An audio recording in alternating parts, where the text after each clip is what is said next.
सरस किशोरे वयस की थोरे रति रस भोरे कीजे कृपा की ओर से राधे कीजे कृपा की ओर से राधे कीजे कृपा की ओर से राधे कीजे कृपा की ओर। हरि बोल।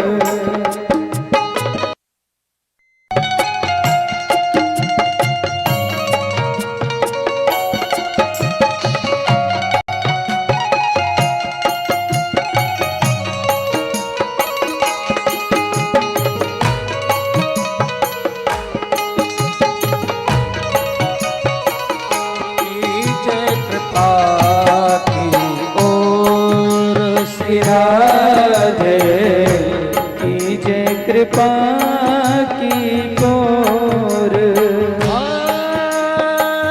साधन हीन दीन में राधे तुम बिन करुणा प्रेम आधारे साधन हीन दीन में राधे तुम करुणामयी प्रेम अगाधे साधन हीन दीन में राधे तुम करुणामयी प्रेम अगाधे साधन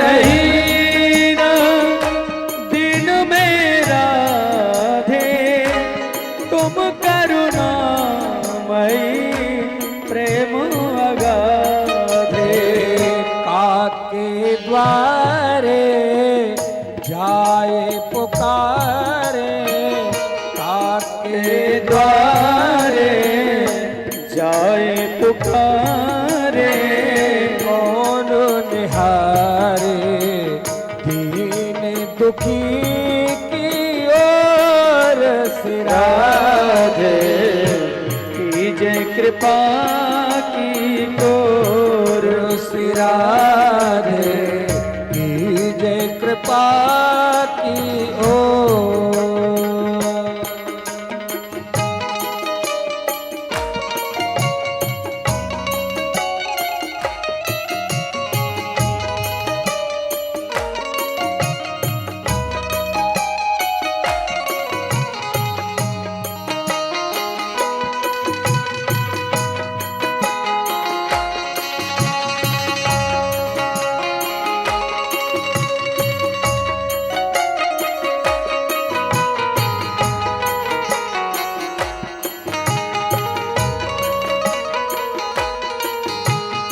राधे कीजे कृपा की ओर से राधे कीजे कृपा की ओर। करत अघन नहीं नेक अघाओ भजन करन में ना मन को लगाओ करत अघन नहीं नेक अघाओ भजन करन मेरा मन को लगाओ करत अघन नहीं नेक अघाओ भजन करन मेरा मन को लगाओ करत अघन नहीं नेक अघाओ भजन करन मेरा मन को लगाओ लग मम ओरे तुम बिन मोरे निहारे डोर श्री राधे कीजे कृपा की कोर। राधे कीजे कृपा की ओर। राधे कीजे कृपा की ओर।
दिवस बितावत है प्रेम विभोर। श्री राधे कीजे कृपा की कोर। श्री राधे कीजे कृपा की ओर।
पुकारे कौन निहारे दीन दुखी की ओर से। राधे कीजे कृपा की ओर। से राधे कीजे कृपा की ओर। से राधे कीजे कृपा की ओर।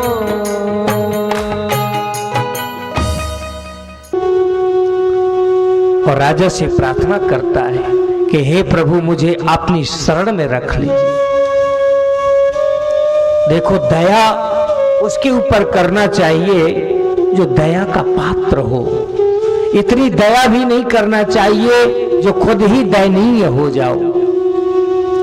आप यहां पर देखें, आज किसी भी प्रांत में, किसी भी शहर में, किसी भी नगर में, किसी भी गांव में गौ भी रो रही है, बरसम माने बैल भी रो रहे, गौ माता भी रो रही।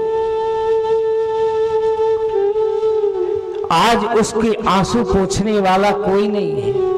दूध सबको चाहिए, शहद बनाने के लिए बॉडी सबको चाहिए, लेकिन गौ माता पालने के लिए, सेवा करने के लिए टाइम नहीं है। विचार करिए, ये कोई राजनीतिक शब्द नहीं है सज्जनों, याद रखना, ये राजनीतिक शब्द नहीं है और ना कोई राजनीतिक मंच है, ये अध्यात्म है। ये एक शास्त्रीय परंपरागत का बड़ा सुंदर शब्द है। मां से द्वेष, कोई भी किसी भी धर्म का व्यक्ति हो, मां से क्या कोई द्वेष रखेगा? किसी भी प्रकार से जरा सोचे समझे, क्योंकि जो पृथ्वी मां का स्वरूप दी गया, तो पृथ्वी मां स्वरूपा कौन?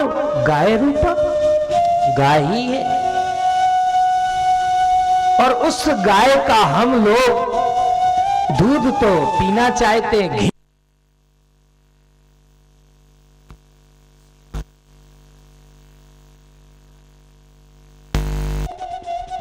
यही हमारे वाकई में दुख का कारण है।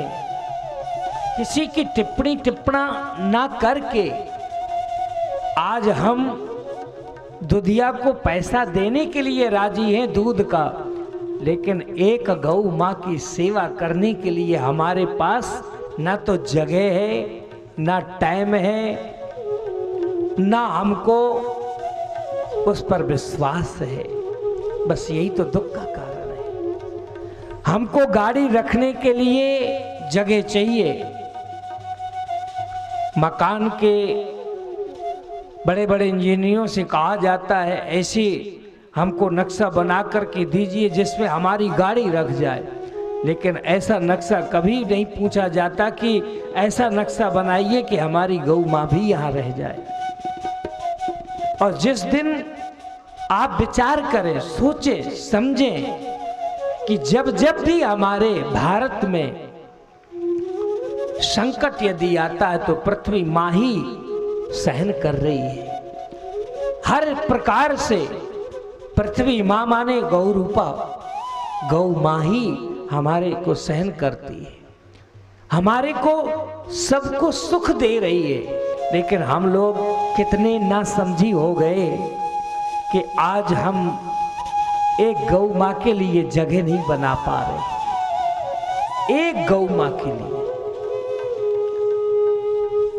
एक एक इंसान समझे, ये उपदेश नहीं है, ये कोई ऐसा नहीं है कि मैं कोई किसी को बोझा बना करके बात नहीं कह रहा। ये तो केवल एक सद्गुरु की प्रेरणा, और जो शास्त्र में यहां पर लिखा है कि आज धर्मराज राजा परीक्षित स्वयं पूछ रहे हैं, बरसम माने बैल से पूछ रहे हैं और गौ मां माने गौ माता से पूछ रहे हैं कि मां आपको ये जो मार रहा है, ये आप रो रहे हैं, लेकिन आपको ये जो दंड दे रहा है ये कौन है, क्यों दंड दे रहा है? अब उस गौ मां से तो धन्य राजा परीक्षित पूछ क्यों रहे हैं? क्योंकि राजा परीक्षित भी कोई साधारण राजा नहीं है, क्योंकि उत्तरा के गर्भ में रक्षा किसने की है? बोले कृष्णति आकृष्यति, स्वयं साक्षात भगवान श्री कृष्ण ने जिसकी गर्भ में रक्षा की है। और गौ कौन है? बोले गोपी, और गोपी भगवान श्री कृष्ण की कौन है? बोले प्राण है। तो आप अर्थात समझ लें कि गौ माता से यदि हम प्रेम नहीं करें, भगवान श्री कृष्ण से प्रेम करें, तो क्या भगवान श्री कृष्ण हमारे प्रेम को स्वीकार करेंगे? कदापि नहीं कर सकते हैं, क्योंकि गौ माता से प्रेम यदि करोगे तो कृष्ण का भी प्रेम स्वीकार होगा। और जो केवल यदि ये सोचे, अपने मन में विचार करें कि हम गौ माता का आदर ना करके अनादर करें और फिर भगवान का दर्शन करके हम अपने दुखों को दूर करें, तो दुख और बढ़ेंगे और घटेंगे नहीं, ये ध्यान रखना। ये है इसका सीधा सा भाव। लेकिन कलयुग, बोले महाराज बड़ा चतुर था, राजा परीक्षित के आकर के चरणों में लेट गया और प्रार्थना करने लग गया। राजा को दया आई, बोले जाओ तुम 4 जगह अपना नित्य निवास करो। द्यूतम पानम स्त्रिया सोना यत्र धर्म चतुर्विधा। बोले 4 जगह जाओ, बस रह जाओ, जहां पर उल्टा काम होता हो। बोले महाराज मदरा पान होता हो, जहां पर जुआ खेला जाता हो, 4 जगह उसको जगह दे दी राजा परीक्षित ने। लेकिन कलयुग बड़ा चतुर था, उसने तत्काल ध्यान लगाए, बोले कि राजा के राज्य में तो ये 4 चीजें है ही नहीं है। फिर से शरण में गए और जाकर के प्रार्थना किया, बोले प्रभु 1 जगह और दे दो। राजा परीक्षित को दया आई, बोले ठीक है जाओ, सोने में नित्य निवास करो, सोना में। कलयुग प्रसन्न हो गया। तो भैया जहां पर अधिक सोना हो वहां पर कलयुग का निवास। राजा परीक्षित ने उसको बोले महाराज ऐस कर दिया। कलयुग नाचने लग गए। इस प्रकार से बोले महाराज भगवान की वो इच्छा ही थी। तो सोने में आप ऐसे भी समझ लें जहां पर बोले नंबर 1 की कमाई हो, और वो सोने में कलयुग का निवास नहीं है। और जहां 2 नंबर का सोना हो वहां पर कलयुग का निवास है। अब 1 नंबर 2 नंबर ये तो आप सब लोग जानते हैं, इसकी जिम्मेदारी न तो किसी बोले महाराज शास्त्र में स्पष्ट करके लिख दिया कि ये 1 नंबर का है कि ये 2 नंबर का है। ये तो सिर्फ आपके मन में बस इतना भाव रहना चाहिए कि किसी का अनावश्यकता से ज्यादा आप किसी का धन हनन मत करिए, नहीं तो आपको वो धन रुला देगा। क्योंकि धन आने में बड़ा अच्छा लगता है, लेकिन जब धन जाता है तो बड़ा कष्ट करके जाता है।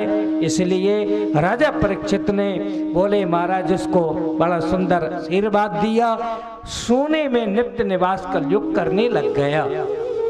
राजा परीक्षित आगे बोले महाराज उनको श्राप श्रृंगी ऋषि महाराज का लगता है, क्योंकि जो समीक ऋषि बड़े ही सुंदर भाव से समाधि में बैठे थे, उनने बोले महाराज उनके जो बेटा ने श्राप दिया। राजा परीक्षित सब कुछ छोड़ छाड़ करके गंगा किनारे में पहुंच जाते हैं राजपाट कर का, और वहां पर श्री सुखदेव जैसे महापुरुष की प्राप्ति होती है।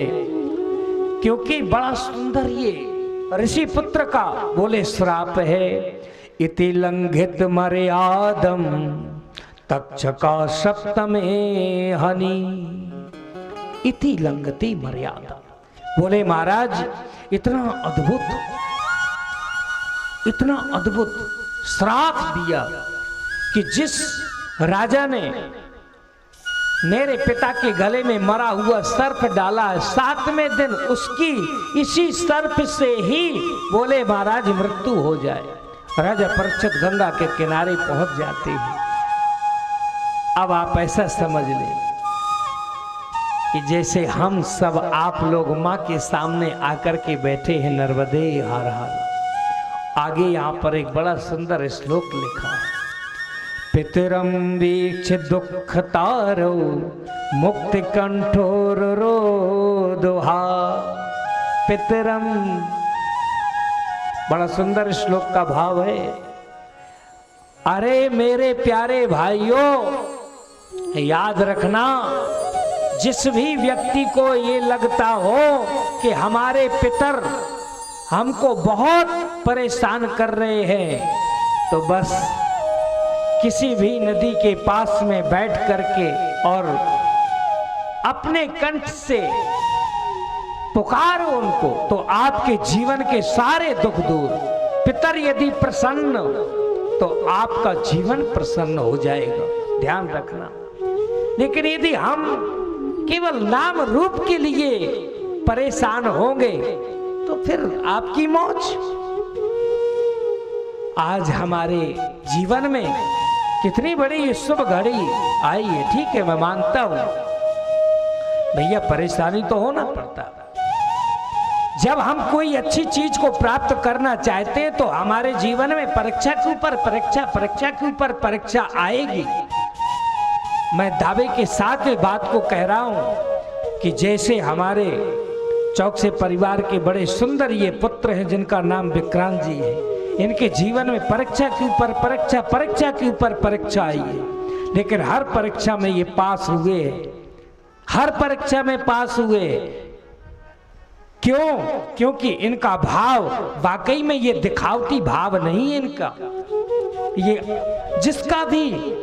जिसकी भी ये सेवा करते, चाहो अभी अब माता के दिन आने वाले हैं, पीछे अब एक जी के भी दिन गए, ये केवल अंदर आत्मा से, भाव से, समर्पण से सेवा करते हैं। अंदर आत्मा से, भाव से सेवा की जाती है, तब कहीं जाकर के कोई चीज मिलती है।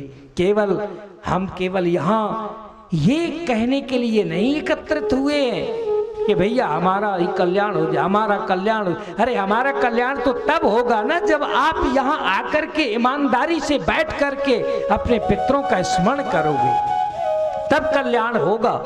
केवल ऊपर ऊपर से कल्याण नहीं होने वाला है, ध्यान रखना।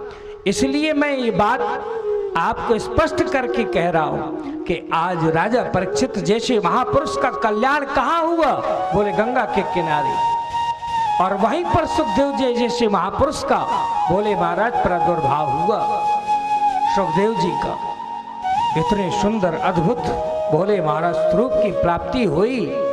तो आप विचार करें कि ऐसी मां नर्मदा के पास में बैठ करके हमको भी प्राप्त क्या प्राप्ति हुई?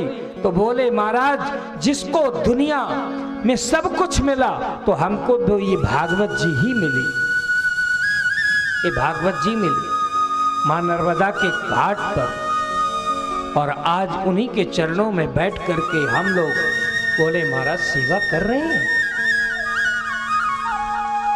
हम लोग यहाँ पर सेवा कर रहे हैं अपने।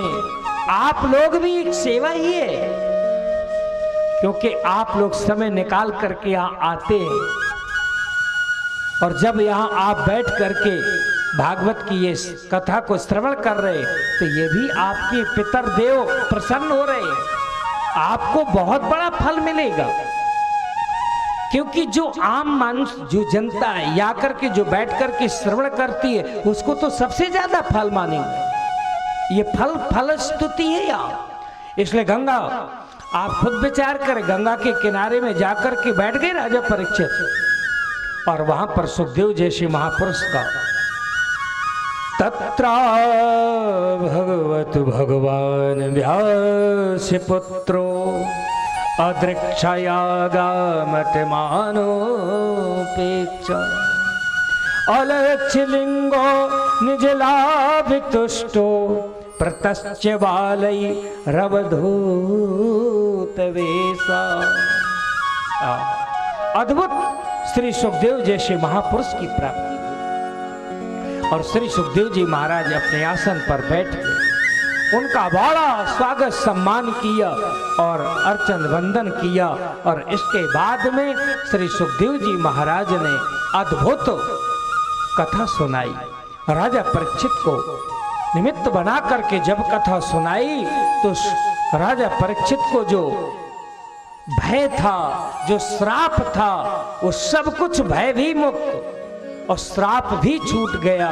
और फिर वही गंगा किनारे में बैठ करके 7 दिन तक बड़ा सुंदर सप्तद्विसीय अनुष्ठान चला। तो उसकी कथा अब राजा परीक्षित को सुखदेव जी महाराज कल ही श्रवण कराएंगे, क्योंकि आज का टाइम पूर्ण हुआ। अब आप सब लोग बड़े भाव से 2 मिनट भगवान नाम संकीर्तन कर लें। इसके बाद में आरती करके विश्राम समय आप लोग ध्यान रखें 3 से 6 ही है। हाँ, क्योंकि 3 से 6 पर ही हम लोग आपका समय न ज़्यादा लेंगे न ज़्यादा करेंगे। और आप लोग समय से आए, घबराए नहीं।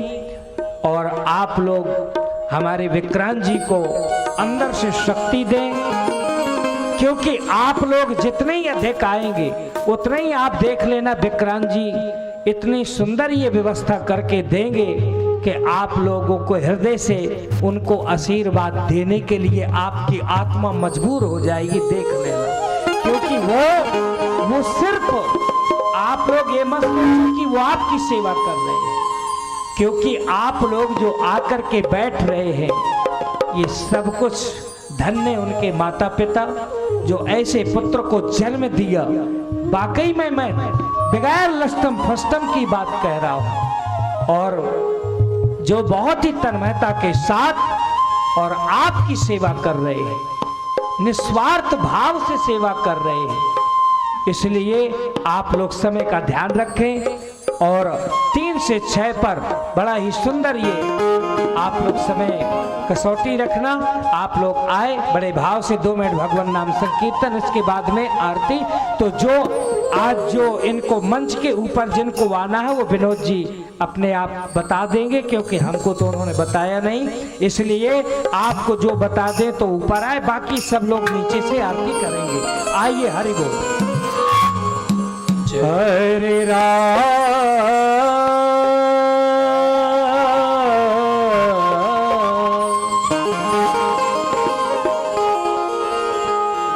हरे राम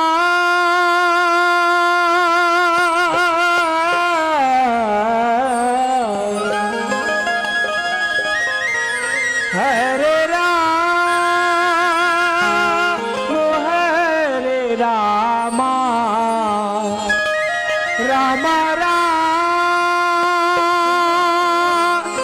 हरे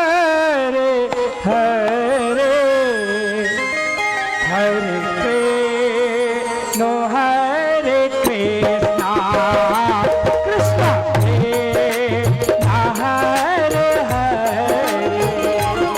हरे राम राम राम हरे हरे हरे कृष्ण कृष्ण कृष्ण हरे हरे हरे राम राम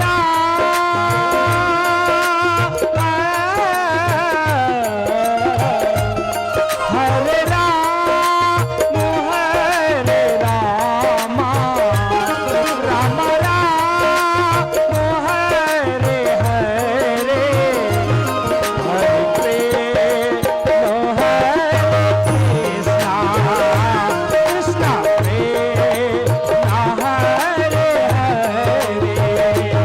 हरे राम राम राम हरे हरे हरे कृष्ण कृष्ण कृष्ण हरे हरे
सभी लोग अपने अपने स्थान पर, वहीं पर आपकी थाली पहुंच जाएगी। और क्या बात है, देखिए माँ नर्मदा की जो बहुत ही तन्मयता के साथ में सेवा कर रहे हैं, विक्रांत जी ही देखे आरती में आज उपस्थित है।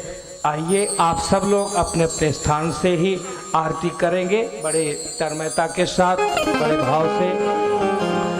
श्री भागवत भगवान की है आरती,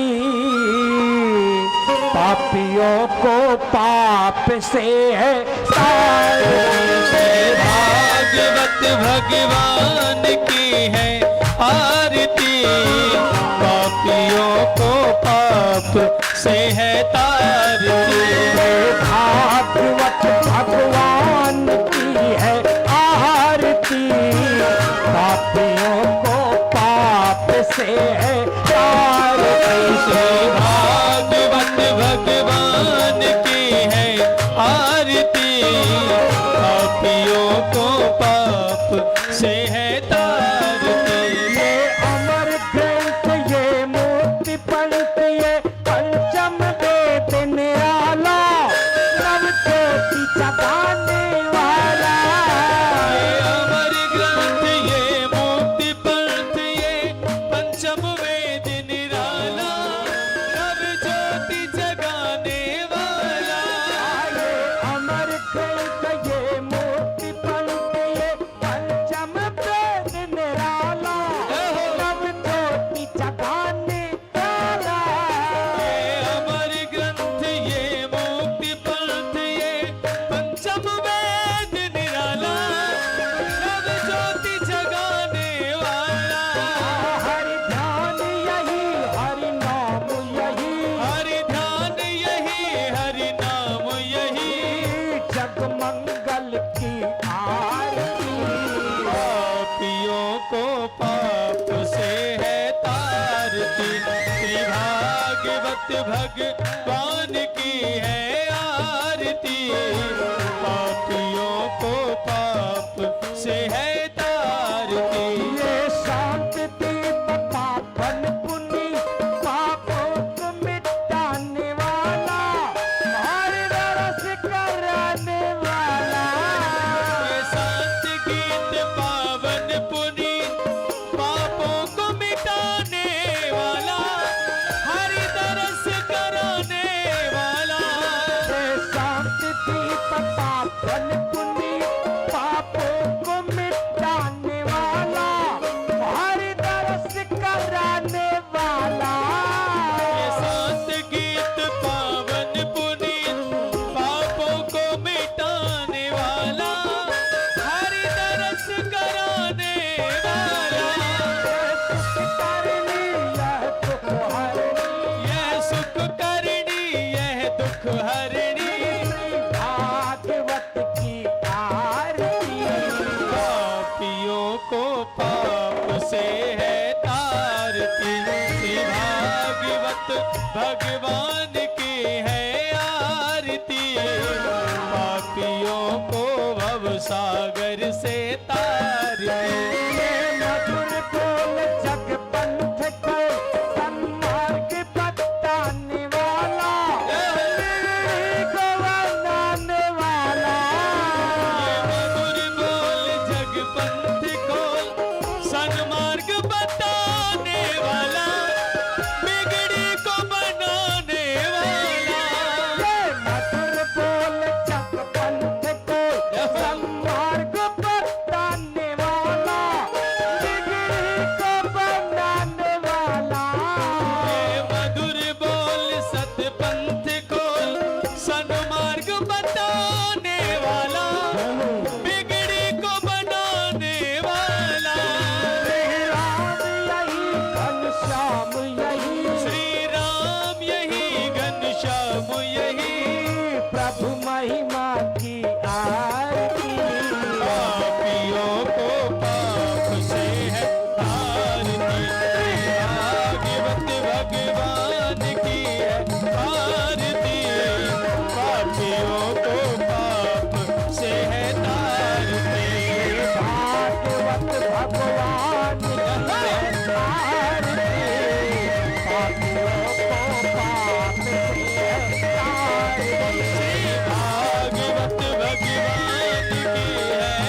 व्रजन्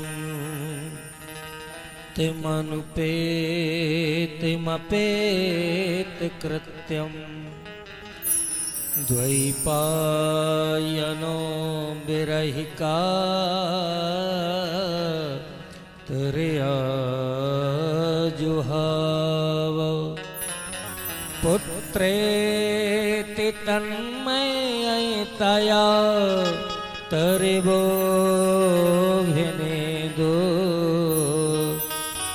तं सर्वभूतहृदयं मुनिमानितोऽस्मि। या देवी सर्वभूतेषु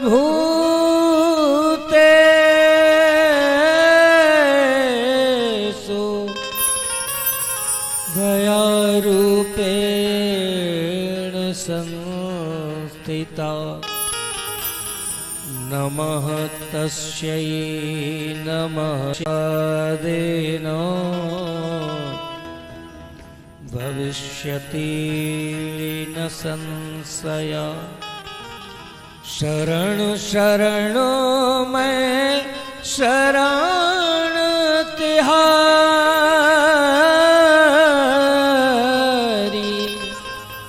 अब प्रभु कृपा करो यही भांति। नाथ अनाथ न कीजे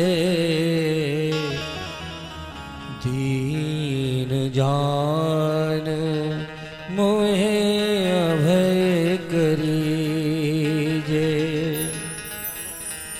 दीन जान मोहे अभय करी। बड़े भाव से आइए ठाकुर के चरणों में ठाकुर जी का नाम स्मरण करें बड़े तन्मयता के साथ। करुणामयी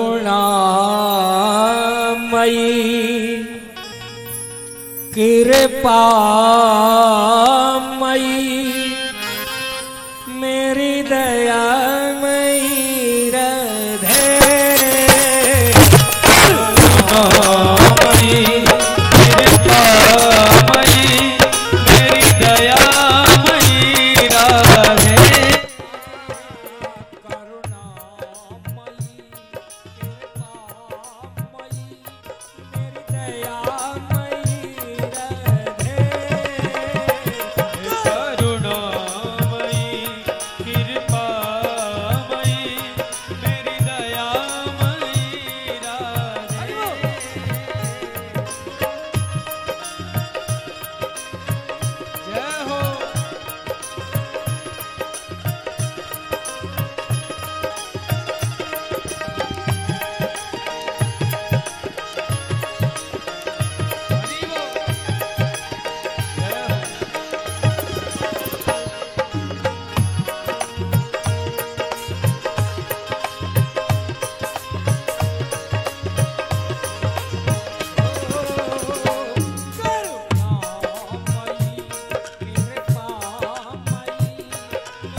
सुंदर रूप स्वरूप आपनो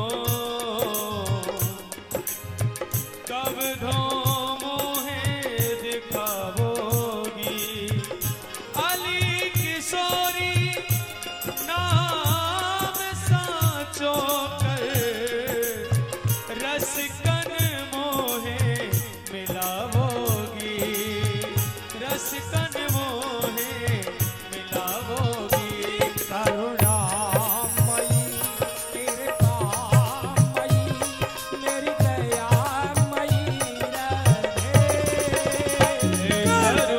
करुणामयी कृपामयी मेरी दयामयी राधे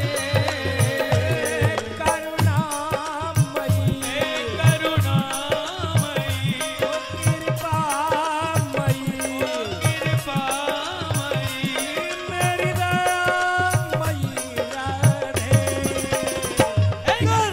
करुणामयी कृपामयी मेरी दयामयी बिहारी लाल की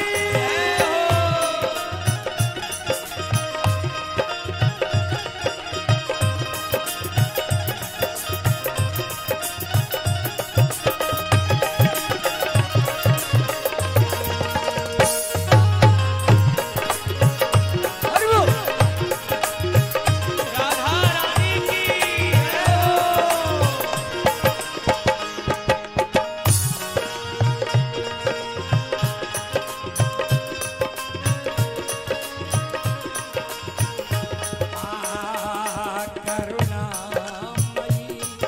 करुणामयी कृपामयी मेरी दयामयी राधे करुणामयी कृपामयी मेरी दयामयी राधे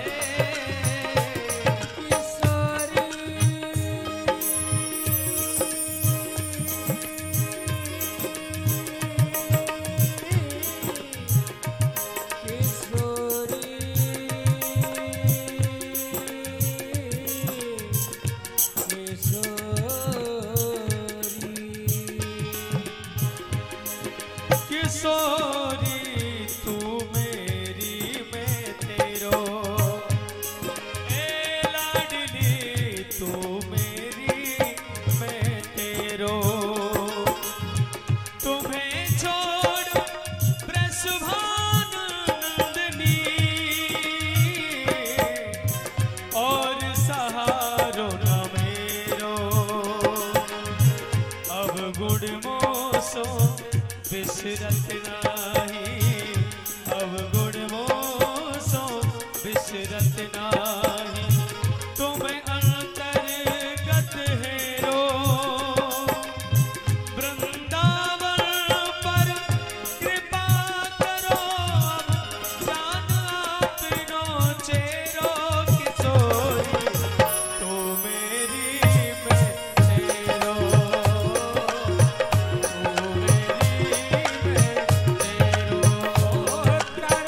करुणामयी करुणामयी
एक रज रेणुका पे चिंता मणिवार डारो,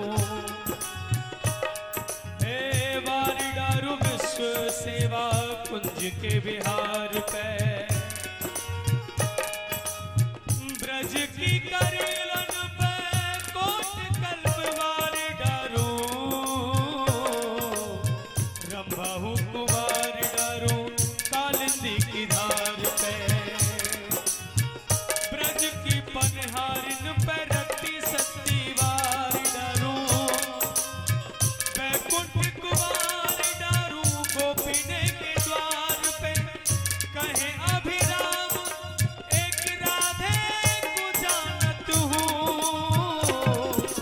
सब देवन कुवार डारो नंद के कुमार पे, सब देवन कुवार डारो नंद के कुमार पे, करुणामयी हे करुणामयी कृपामयी ओ कृपामयी, मेरी दयामयी राधे। करुणामयी कृपामयी, मेरी दयामयी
पुतायो चौक चंदन लिपायो,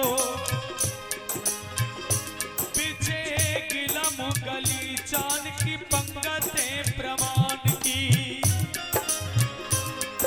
एक काली पीली हरी लाल झालर झलक रही, कैसी छब छाई चारों चांदनी बितान की, झीली श्वेत सारी जड़ी मोतिन किनारी दा, ओ फैली मुख हवा फैली मुख आभा हटी राधे सुखदान की, नहाने नदी कर रमा रूप रति कर, बैठी आन गद्दी पर बेटी ब्रसभान की, बैठी आन गद्दी पर बेटी ब्रसभान की, हे करुणामयी कृपामयी कृपामयी, मेरी दयामयी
परम पूज्य प्रातः स्मरणीय पूज्य महाराज स्त्री जी के श्री चरणारविंदों में साष्टांग दंडवत प्रणाम। जीवन आराध्य श्रीमद् भागवत जी के श्री चरणारविंदों में साष्टांग दंडवत प्रणाम।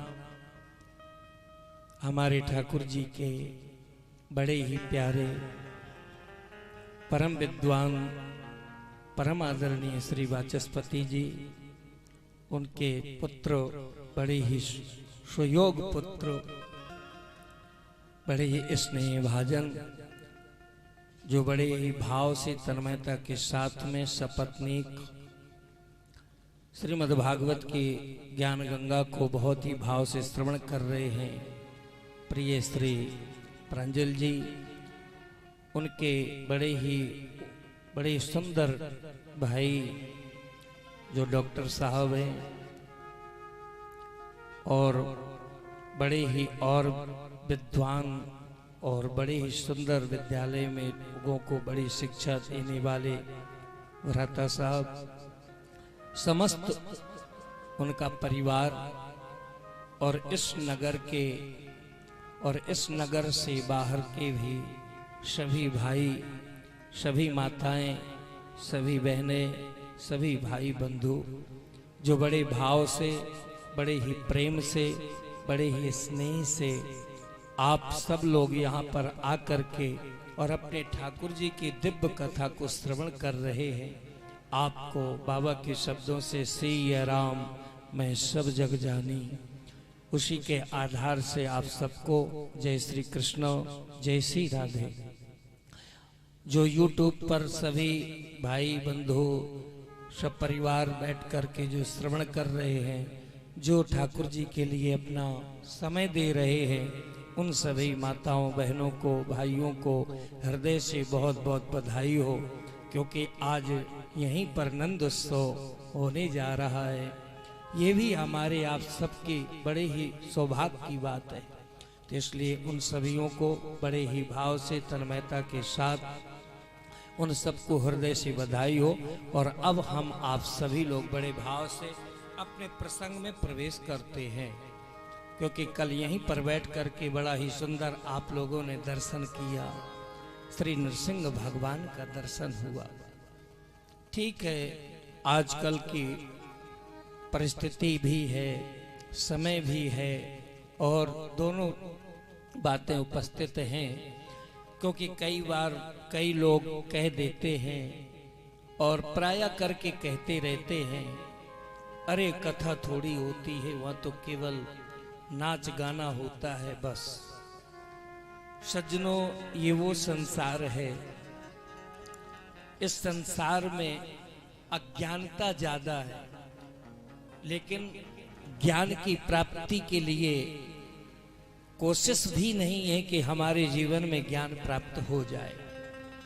इसलिए जीव के जीवन में की ये बड़ी महाराज कमजोरी है, मानव के दिल पर ये बहुत बड़ी कमजोरी है, क्योंकि अज्ञान है, ज्ञान है। बैठ करके जगह जगह लोग बाग कहते रहते हैं, अरे वो सब भागवत नहीं है। भैया, यहाँ पर स्पष्ट लिखा है कि एक श्लोक का आधा शब्द, एक शब्द ही हमारे कान में पड़ जाए तो भगवान की प्राप्ति हो जाएगी। अब हम लोग नकल तो करते हैं, लेकिन कल आपने यहाँ पर देखा कि जैसे आप लोगों ने बड़े भाव से समय दिया, टाइम दिया ठाकुर जी के लिए, तो ठाकुर जी भी नरसिंह बनकर के आपके सामने आ गए। लेकिन हम यदि ये सोचते रहे कि ये कथा ऐसी होना चाहिए, वैसी होना चाहिए, तो टिप्पणी टिप्पणी तो संसार में सब लोग करते रहते। इसलिए मेरी माताओं, मेरे प्यारे भाई बंधुओं, जितना भी आधी घड़ी आधी में भी पुण्याद, जितना समय यदि आपको मिला है ठाकुर के, बस सत्संग में बैठ जाओ। सत्संग में बैठ जाओगे तो आपके जीवन में रस आएगा, और कोई सच्चा सद्गुरु ही आपको वो रस दे सकता है। एक नगर की सत्य की घटना है। एक किसान भाई अपना आपने सब देखा होगा कि एक पत्थर को लेकर के और एक वो रस्सी का वो गुफना बोलते हैं, जो भी बोलते हो, उसमें एक पत्थर ऐसे फंसाता था और ऊपर को खेत में मारता था। ऐसे अनेक पत्थर उसने मार दिए, उसके पास कोई भी पत्थर नहीं, कोई पत्थर नहीं। अब तो कोई बचा नहीं और खेत की रखवाली करने के लिए उसको पत्थर की आवश्यकता पड़ी। और जीवन में एक तो वहां समस्या बनी कि पत्थर समाप्त, दूसरी समस्या कि घर में कुछ है नहीं। तो घर से संदेश आया गृहिणी जी का कि नमक नहीं है। अब उसके मन में आया कि अब मेरे पास तो कुछ है भी नहीं है।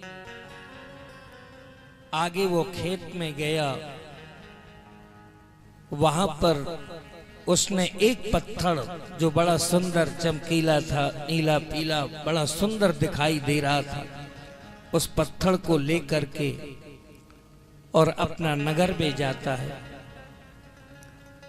और बार बार सोचता है कि इस पत्थर को मैं किससे कहूं कि मेरे पास कुछ है नहीं है और इस पत्थर के बदले मुझे नमक दे दो। बड़े बड़े व्यापारियों के दुकान पर पहुंचता है, संकोच के मारे कुछ कह नहीं पा रहा है। वहीं पर एक सदगुरु महात्मा आए और महात्मा की दृष्टि पड़ी। बोले, क्यों भाई, क्या चिंता है तुम्हें, क्यों बिल्कुल शांत से खड़े हो? बोले, बाबा मेरे जीवन में बड़ा कष्ट है। क्या कष्ट है? बोले कि आज मेरे घर में कुछ भी नहीं है और मेरे पास एक ये पत्थर है। इन्हीं पत्थरों को मैं उठा उठा करके खेत की रखवाली करने के लिए पशु पक्षी को मारता था। अचानक मेरे मन में आया कि ये सब पत्थरों में से बहुत अच्छा पत्थर दिखाई दे रहा था तो मैं लेके आया, लेकिन अब इसको कौन लेगा? महात्मा की दृष्टि पड़ी उस पत्थर में। महात्मा जी ने कहा कि अमुक सेठ के पास चले जाओ। और जैसे वहां पर पहुंचे तो तत्काल सेठ ने कहा, 1 लाख रुपया दूंगा इस पत्थर को यदि मुझे दे दो। क्योंकि वो माणिक था, लेकिन उसको ज्ञान प्राप्त नहीं था, सीधा साधा किसान। जब उसने सोचा कि इस पत्थर को 1 लाख रुपया मिल रहा है तो वो कई जगह गया, ऐसे 1 से 2 बढ़े, 2 से 5 बढ़े, 5 से 1 करोड़ तक उस पत्थर की कीमत हो गई। पुनः फिर वो संत के पास पहुंचा। संत ने समझाया, बोले देखो तेरे पास जो ये पत्थर है, ये पत्थर नहीं है, ये मणि है, माणिक्य है, ये अमोल है, इसलिए तो मत बेचना और जा तू अपने घर में रख, और जो तो चाहेगा वही तुझे सब प्राप्त हो जाएगा। संत ने कृपा कर दी, अज्ञान की निवृत्ति हुई, ज्ञान प्राप्त हुआ, उसके घर में खुशहाली आ गई।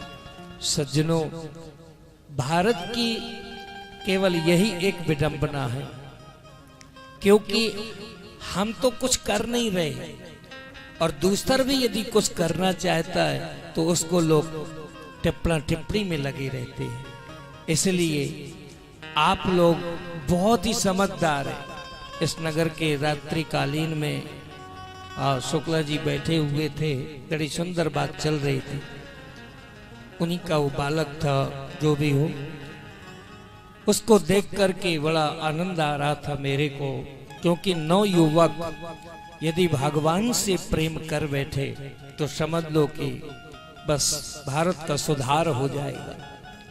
क्योंकि युवा पीढ़ी भगवान से विमुख हो जाएगी तो आप लोगों का ये जो जीवन है, जो सुख में दुख में हो करके आप किसके लिए कमाए? क्योंकि हमारे बच्चे सुख में बने, सुख में रहें, आनंद में रहें, दुख ना भोगे। लेकिन वही बच्चे जब यदि दुख की ओर चले आते हैं तो कष्ट होता है, आत्मा को कष्ट होगा। तो वही आज का समय है। इसलिए ठीक है, आज हम भजन गा रहे हैं, लेकिन भजन गाने से यदि भगवान का दर्शन हो रहा है तो हमारा भजन गाना भी सार्थक है। लेकिन ये कह देना सार्थक नहीं है, क्योंकि चाहते तो वो भी है गाना, लेकिन उनको गाना आता ही नहीं है। तो इसलिए वो दूसरों की टिप्पणी करते रहते हैं बैठे बैठे, अरे वो तो कथा नहीं, वो तो केवल भजन ही भजन होता है। हे माताओं, जरा विचार करो, सोचो, समझो। मैं एक माँ के सानिध्य में, अब तो वो माँ का सशरीर नहीं है, उन्होंने उत्तम नगर में बड़ी सुंदर कथा कराई। पंजाबी थे और बड़ी सुंदर माँ का भाव था। उनके सानिध्य में मैं कई गुरुद्वारों में गया जहाँ रीठा मीठा, क्योंकि वो माँ का बड़ा स्नेह रहता था। स्मृति आई, देखो उनको भी लोगों ने कई बार कहा, अरे आप इस धर्म के और आप भागवत की कथा सुनना चाहते हैं। तो उस माँ तो बहुत पढ़ी लिखी माँ थे और वो बड़े ही सुंदर स्कूल में, कॉलेज में पढ़ाती थी। तो उसने बड़ा सुंदर भाव और जवाब दिया, बोले कि देखो भाई, हम यदि गुरुद्वारे में जाए या कहीं भी जाए, वहां भी तो भगवान का नाम ही लिया जा रहा है, और ये भी तो भगवान का नाम है, इसलिए इसमें भेद बुद्धि नहीं है। और आप यदि विरोध करना चाहते तो इतना ही करिए कि आप कथा में मत आना, लेकिन मैं तो कथा करवाऊंगी। देखिए, ये एक भाव है, ये एक समर्पण है। लेकिन हम यदि बैठ करके दूसरों की चुगली, दूसरों की निंदा स्तुति करते रहे, कई लोग ऐसे मिल जाते हैं। वृंदावन में कई जगह ऐसे लोग मिल जाते, वो कहते, अरे हम तो इतनी सब टीकाकार पढ़े बैठे हैं, लेकिन उनको कुछ नहीं आता, वो कथा कर रहे हैं। कह देना सरल है, कह देना ये बहुत सरल है, लेकिन आपके जीवन में ये तो कम से कम आवे कि ठाकुर ने उसको कुछ तो कृपा करके इस व्यासपीठ पर बैठाला है ना। बस यहाँ पर फर्क इतना आएगा कि इस व्यासपीठ पर यदि वक्ता कोई भी हो, जिस व्यासपीठ पर बैठ गया है, उसकी यदि उसने ठीक तरीके से समर्पण हो करके और उसके प्रेम को यदि उस वक्ता ने प्राप्त कर लिया, तो दुनिया तो कुत्ते की पूंछ कुछ भी चिल्लाती रहे, क्योंकि दुनिया तो ऐसी है, जब तक राड के अंदर पड़ी रहेगी कुत्ते की पूंछ तब तक सीधी है, और राड के बाहर निकालोगे तो फिर टेढ़ी की टेढ़ी दिखाई देगी। बस समर्पण केवल होना चाहिए कि जिस परब्रह्म परमात्मा ने, जिस सदगुरु की कृपा से बोले हमको जहां बैठाल दिया है, उसकी बस मर्यादा पूर्वक समर्पण ग्रहण करके और ठाकुर के दिन रात समर्पण पे रहे, तो बोले उसको भगवत आनंद मिलेगा। भगवत आनंद जब मिलेगा तो उसको फिर दुनिया की कोई भी परवाह नहीं रह जाएगी। इसलिए सज्जनों, कल जैसे आपने देखा तो आपने क्या सुंदर झांकी का दर्शन किया। अब मैं यदि पूरी बैठ करके आपको कथा सुनाता रहता, चुटकुला सुनाता रहता, तो आपको आनंद नहीं आता, क्योंकि इसलिए मुख्य मुख्य सार सार कथा को मैंने आपके सुनाया और प्राप्ति नहीं हुई, और वो ज्ञान की प्राप्ति लेना भी नहीं चाहता है। आप ऐसे समझें कि यदि कोई बेचारा मंद व्यक्ति है या मूर्ख व्यक्ति है, मूर्ख को मूर्ख कह दोगे तो वो नाराज हो जाएगा, और यदि उसको मूर्खता पूर्वक यदि समझाने का प्रयास करोगे तो समझेगा नहीं।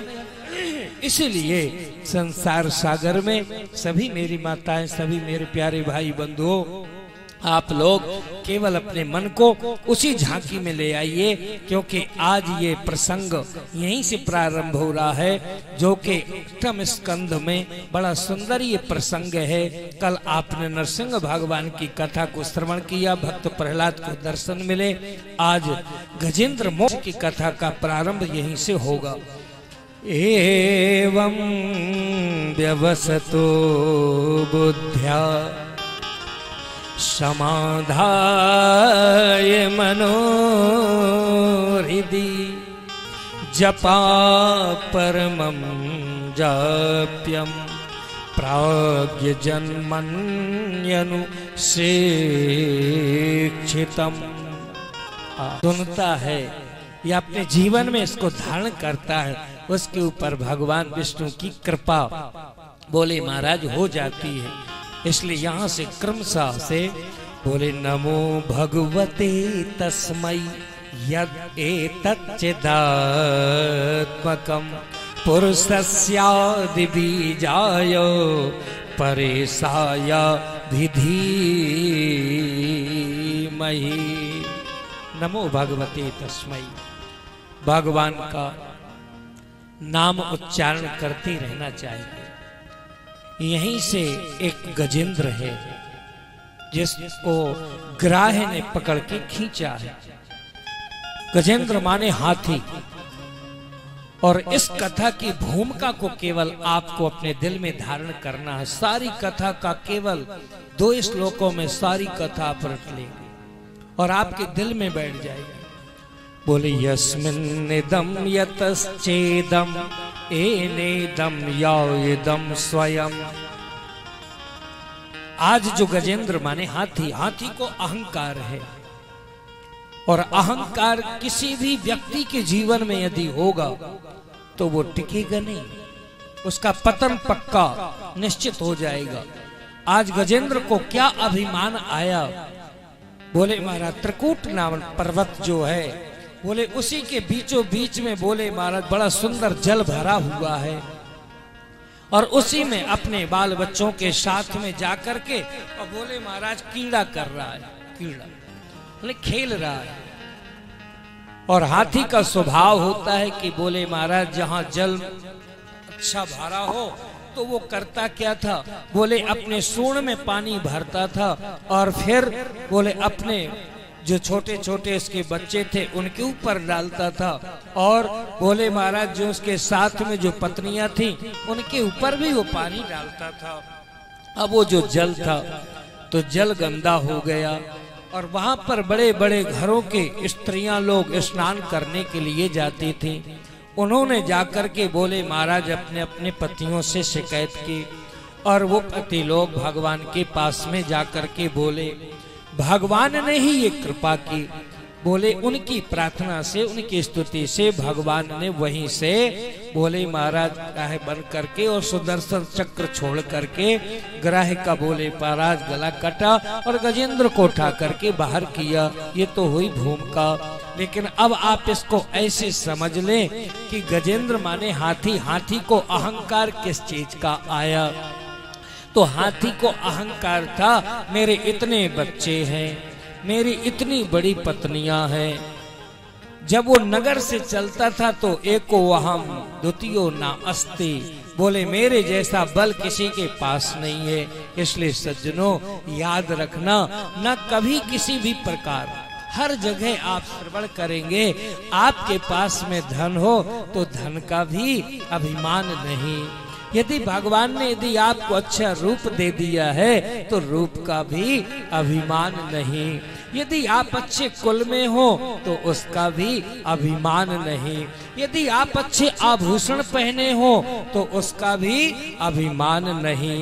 यदि आप अभिमान करोगे तो आपके जीवन से बोले महाराज ये जो जीवन आपको बड़े भाग्य से बड़े तन्मयता के साथ मनुष्य योनि जो प्राप्त हुई है, ये जब आपकी छूट जाएगी तो फिर महाराज 84 लाख में भटकना पड़ेगा।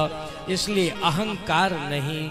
आज गजेंद्र को अहंकार था और जब गजेंद्र को अहंकार हुआ तो पतन उसके अहंकार को चूर करने के लिए ग्राह बन करके स्वयं भगवान ही है। ग्राह ने पकड़ के खींचा और जैसे खींचा तो बोले महाराज उनकी पत्नियां गई सहयोग करने, क्योंकि जब आपत्ति काल आती है तभी तो बोले महाराज लोगों को आवाज लगाते हैं। कई घरों में ये देखने को मिलता है, जब हमारे जीवन में कष्ट आता है तो कितने ऐसे नातेदार रिश्तेदार आते हैं और वो मरण शैया पर रहता है व्यक्ति, तब भी वो पहचान पाता नहीं, सुन पाता नहीं।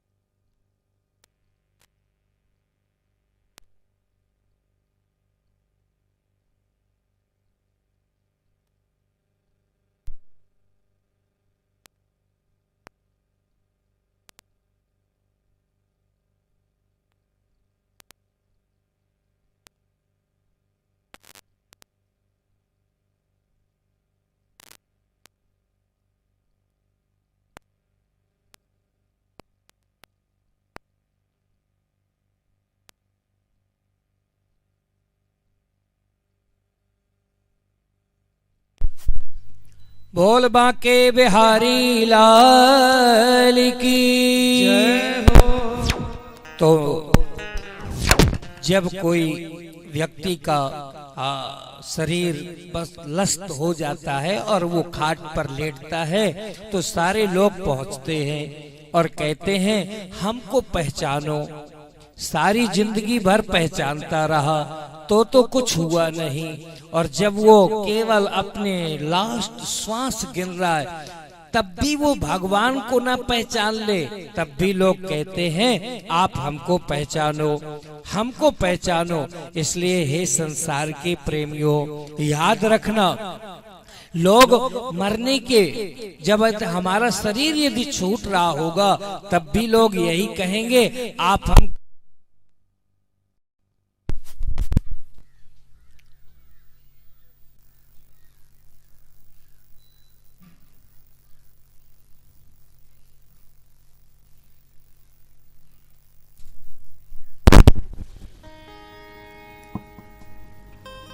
बोलो बाल कृष्ण लाल की। कोई बात नहीं, ठाकुर जी जब आते हैं ना तो कुछ ना कुछ तो लोगों के दिल में खलबड़ी मचते ही है। आज ठाकुर जी आने वाले हैं, लेकिन आप लोग दिल को बस मजबूत रखना। जब भी कभी अच्छे दिन जब आते हैं ना तो बुरे भी पीछे पीछे चलते हैं, माता ध्यान रखना। वो पकड़ के पैर खींचते हैं। नगर में कभी आपने देखा होगा कि जिनके पास कोई काम नहीं होता है तो वो चौराहे में या कोई चबूतरे में बैठ करके बोले महाराज वो ताश खेलते रहते, ताश,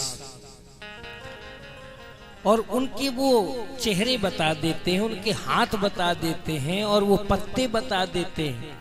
बोले महाराज वो पत्ते तक खिंच गए, जीवन खिंच गया, अपना जीवन भी बर्बाद हुआ, लेकिन फिर भी लोग उसमें लगे रहेंगे दिन रात। और कहा जाए कि भैया इतना समय यदि तुम्हारे पास है तो माला लेकर के भजन करो, तो कहेंगे ये तो सब संतों का काम है, ये साधुओं का काम है, भजन करना साधुओं का काम है। और माल यदि आपको ना मिले तो फिर संतों के पास जाते हैं कि भैया हमारे ऊपर ऐसा कोई आशीर्वाद रख दो जो हमारे जीवन में धन आ जाए। तो धन भी पत्ता से ले लो ना।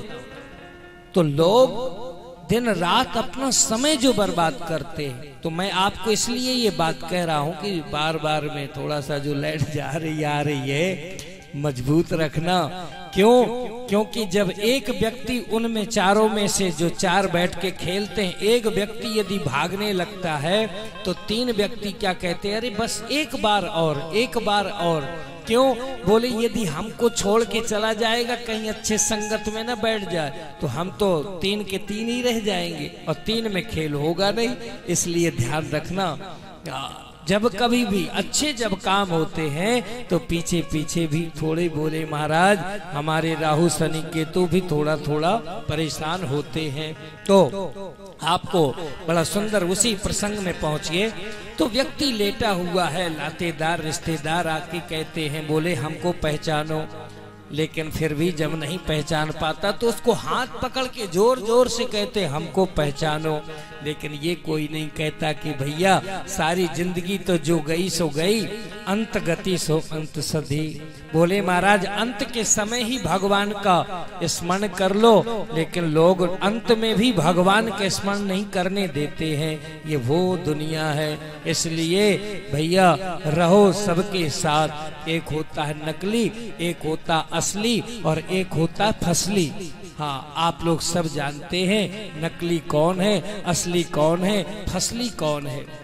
इसलिए यहाँ पर जो गजेंद्र है बोले महाराज जो हाथी है इसको अभिमान है, और जो उसने कमाया था कमा कमा करके जो घर में दिया था, इसलिए पत्नियों को बुलाया। और जब पत्नियां पास में आई और जब बोले महाराज और ग्रह ने खींचा तो पत्नियों ने भी सुन माने पूंछ छोड़ दी। ये कथा बहुत काम की है मेरी माताओं, इसको जरा श्रवण करना, मन से चिंतन करना, यही है गजेंद्र मोक्ष। बोले महाराज जिनके लिए, अब ये तो बोले महाराज थोड़ा सा मन चिंतन करना चाहिए, जिनके लिए हम कमा रहे हैं, जिनके पीछे हम सब भगवान तक को छोड़ दिए हैं, लेकिन जब कष्ट आएगा तो आपकी पत्नी भी काम नहीं आएगी। इसलिए बोले भैया संसार में सबके साथ में रहो, लेकिन जितनी आवश्यकता हो उतने ही सेट में रहो। यदि आप आवश्यकता से ज्यादा यदि सेट हो जाओगे तो दुख का कारण आप ही बनोगे, कोई दूसरा नहीं बनेगा। इसलिए आज गजेंद्र का पत्नियों ने साथ छोड़ दिया।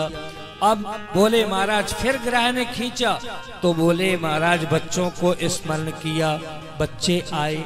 जब बच्चे आए तो बच्चों को भी बोले महाराज जब देखा बच्चों ने कि अब तो हमारे भी जान खतरे में है, तो बच्चों ने भी अपना हाथ छोड़ दिया। अब गजेंद्र एकांत थे और बोले महाराज तृण मात्र बस सूंड बची। तब फिर वो चिल्लाता है हे शंकर जी मुझे बचाओ, और बोले हे विष्णु जी मुझे बचाओ, हे राम जी मुझे बचाओ इत्यादि। एक जगह उसका मन ही नहीं है। यही आज हमारे आपके मन की दुर्दशा है। हाँ, आज ये महात्मा अच्छे मिले तो इनके पास बैठ गए, कल दूसरे महात्मा मिल गए तो दूसरे के पास बैठ गए। ऐसे ऐसे करते करते हमारा जीवन चला गया। लेकिन रामचरितमानस में बड़ा सुंदर भाव दिया हुआ है। बोले कि भगवान के जो भक्त हैं वो हैं संत, और संतों के पास में बैठने का कोई काम नहीं। संतों बस आपको भगवत प्राप्ति हो जाएगी। इसलिए यहाँ पर बोले महाराज जो उनके बच्चे हैं वो भी, और वो भी सब हटे और तृण मात्र सूंड बची, तो उसका भी मन एक जगह नहीं है। लेकिन बस महाराज गो शब्द निकला तो भगवान बोले बैठ करके बड़ा सुंदर भोजन कर रहे थे। उसी समय भगवान को लक्ष्मी जी भोजन करा रही थी। तुरंत उसी समय गरुड़ को बुलाया, लेकिन जब उसने मना कर दिया तो वहीं से सुदर्शन चक्र छोड़ दिया। और जैसे ही सुदर्शन चक्र छोड़ा तो बोले महाराज ग्राह का, बोले महाराज कटा। तो पहले सबसे पहले अब इस कथा में केवल एक भाव और समझ लीजिए। जब भगवान विष्णु ने सुदर्शन चक्र को छोड़ा तो बोले महाराज सबसे पहले उद्धार किसका हुआ? बोले सबसे पहले ग्राह का उद्धार हुआ, गजेंद्र का बाद में हुआ। इसलिए बड़े बड़े संत महापुरुष लोग कहते हैं यदि आप माला ना फेर पाओ, भगवान की कोई स्तुति ना कर पाओ, तो एक काम जरूर करो। बोले किसी भक्त का चरण पकड़ लो। जब भक्त का चरण पकड़ लोगे तो भगवान सबसे पहले बोले महाराज उसी का उद्धार करेंगे।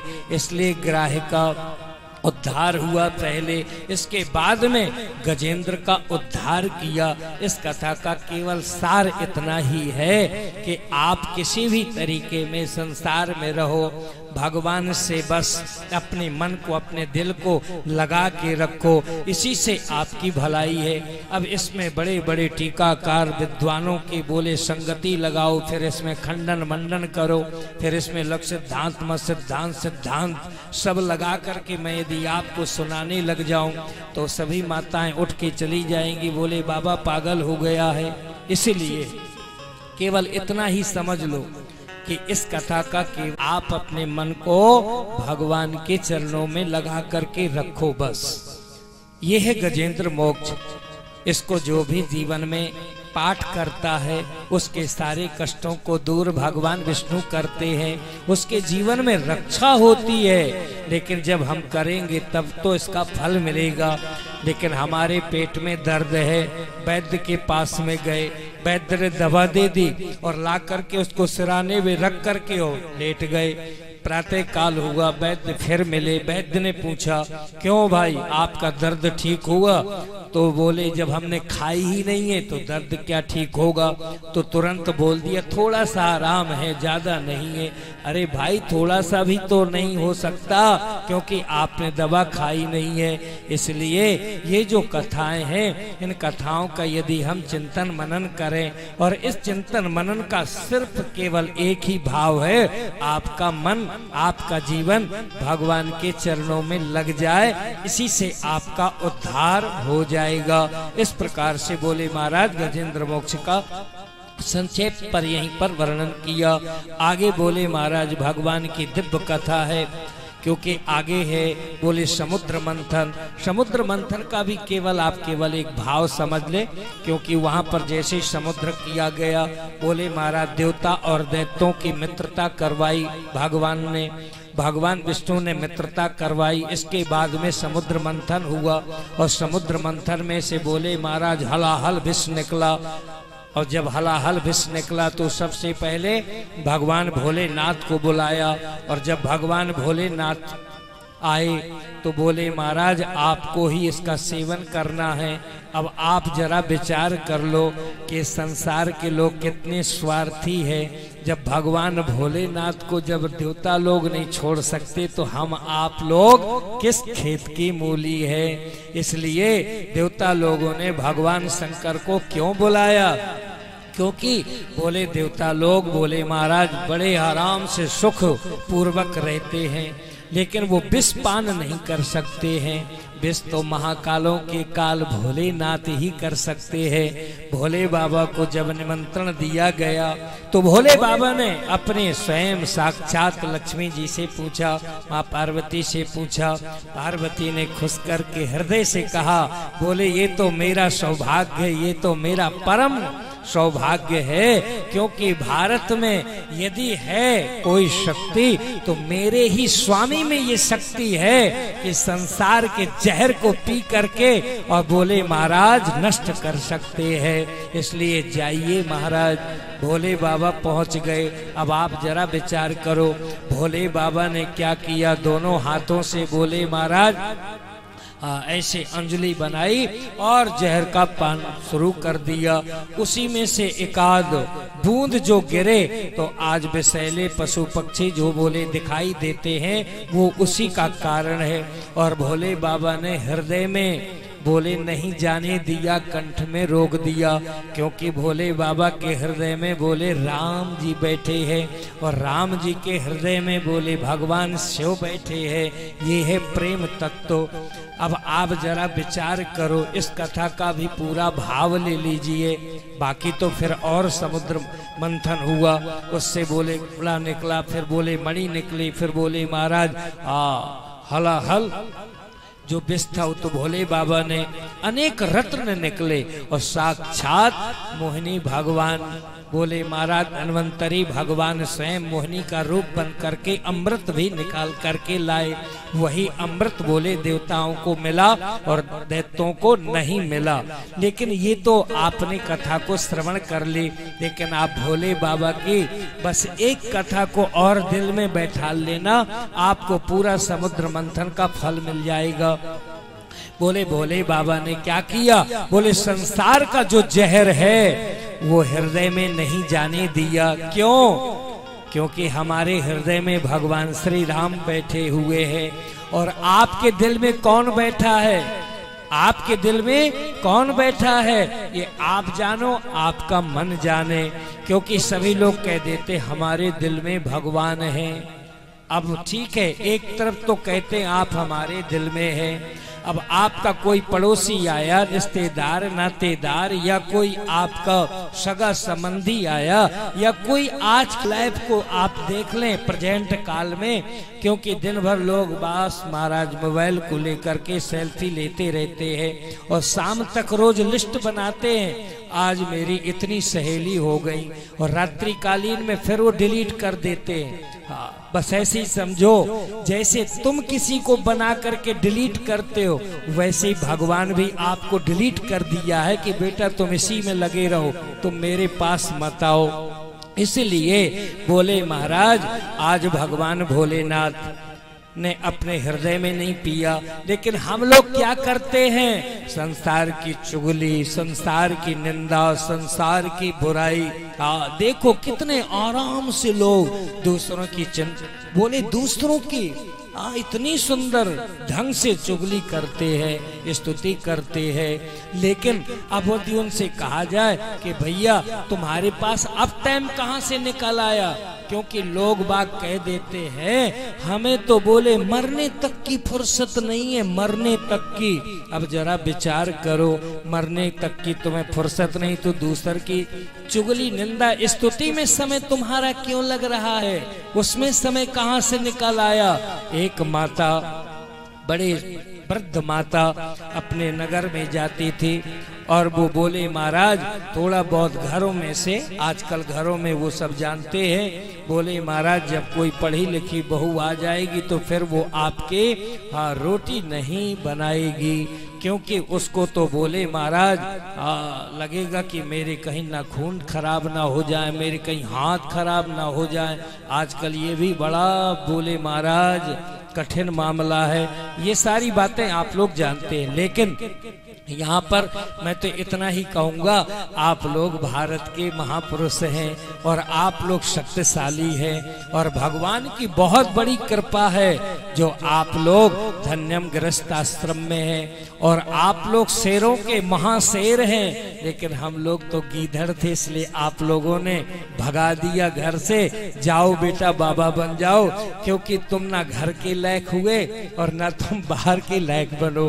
तो बोले जो घर का ही नहीं हुआ वो बाहर का कैसे होगा? इसलिए कई बार लोग प्रश्न करते हैं स्वामी जी हमारा विवाह हो जाए, ऐसा कोई उपाय बताओ। तो कहना पड़ता है भैया जो खुद की शादी नहीं करा पाया वो तेरी शादी क्या करेगा, इसलिए तेरा प्रश्न ही गलत है। इसलिए हे मेरी माताओं, ये तो संसार सागर के जो लोग हैं ये महान है, ये वंदनीय है। हाँ, जिन्होंने बोले महाराज गृहस्थ आश्रम को पालन करके और बोले हम बड़े बड़े साधकों को भिक्षा देते हैं, आप उसको अन्यथा मत समझना। क्योंकि यदि गृहस्थ आश्रम नहीं होता तो बोले आज संतों को भिक्षा कहाँ से मिलती। इसलिए धन्यम गृहस्थ आश्रम। तो महाराज आज भोले बाबा ने अपने हृदय में जहर नहीं उतारा। बस इस कथा से केवल इतना ही सीखना है कि हम भी अपने ठाकुर को किसी की बुराई, किसी की चुगली, किसी की निंदा स्तुति ना करें, ना सुने। यदि कोई सुनाता भी हो तो भी आप वहां से हट जाओ। यदि आप सुनते हैं तो आपको ध्यान रखना पड़ेगा कि आपको कष्ट जरूर मिलेगा, उसको कोई काट नहीं सकता है। महाभारत प्रमाण है। गंगा पुत्र भीष्म ने बोले महाराज दुर्योधन के